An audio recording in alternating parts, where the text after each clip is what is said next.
Noted on this day, January 31st, 2025.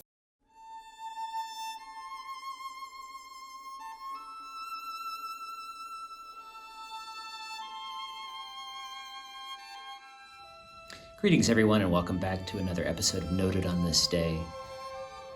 This week I've been touched by so many of the stories that have been told in connection with the International Holocaust Remembrance Day, stories of individual heroism in the face of the horrors of the Holocaust. It reminded me of the great German painter Felix Nussbaum, who did many of his best paintings while in Auschwitz before his death in 1944. His work has inspired many, including the distinguished composer Shulamit Ran, who wrote her third string quartet based on his story for the Pacifica Quartet that we had the privilege of recording just a few years back. As we remember the liberation of Auschwitz in 1945, I thought it might be important to tell his story, the story of Felix Nussbaum and Shulamit Ran's third string quartet. And it's those stories that are noted on this day, January 31st, 2025. Shulamit Ran's third string quartet contains the words glitter, doom, shards, and memory, words she encountered at an art exhibition in New York City at the Metropolitan Museum of Art. These words for her became the perfect set of words to create a thematic arch, and that thematic arch is really a triumph to those that, knowing their end, continue to make their art. It is the triumph of the human spirit over annihilation.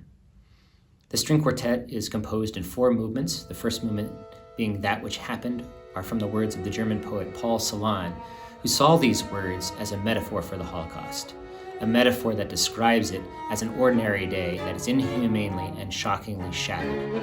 The second movement, Menace, is a mimicking scherzo that has an unrelenting mechanical aspect. It should give us chills, much like we would get if we saw the mask of a guillotine executioner.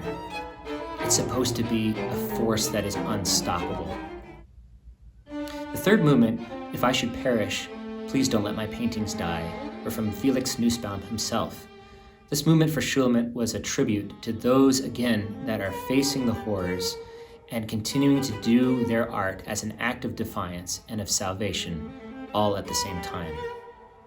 The final movement, Shards and Memory, are what's left, the fragments after everything is shattered, the good times, the tragic times, the stories left untold. She describes this by saying, "When we remember their stories in the face of death's silence, we restore the dignity of those that have gone on." I would encourage all of you, as you reflect on the 80th anniversary of the liberation of Auschwitz, as well as many of the other horrors of the Holocaust, that you do exactly what Shulamit says, that we remember their stories and restore the dignity of those that have gone on, and to share that message with those dark places in the world that are in need of some shining examples. Thank you so much for watching, and as always, take care, keep practicing kindness, and if you can, please subscribe. Thanks again.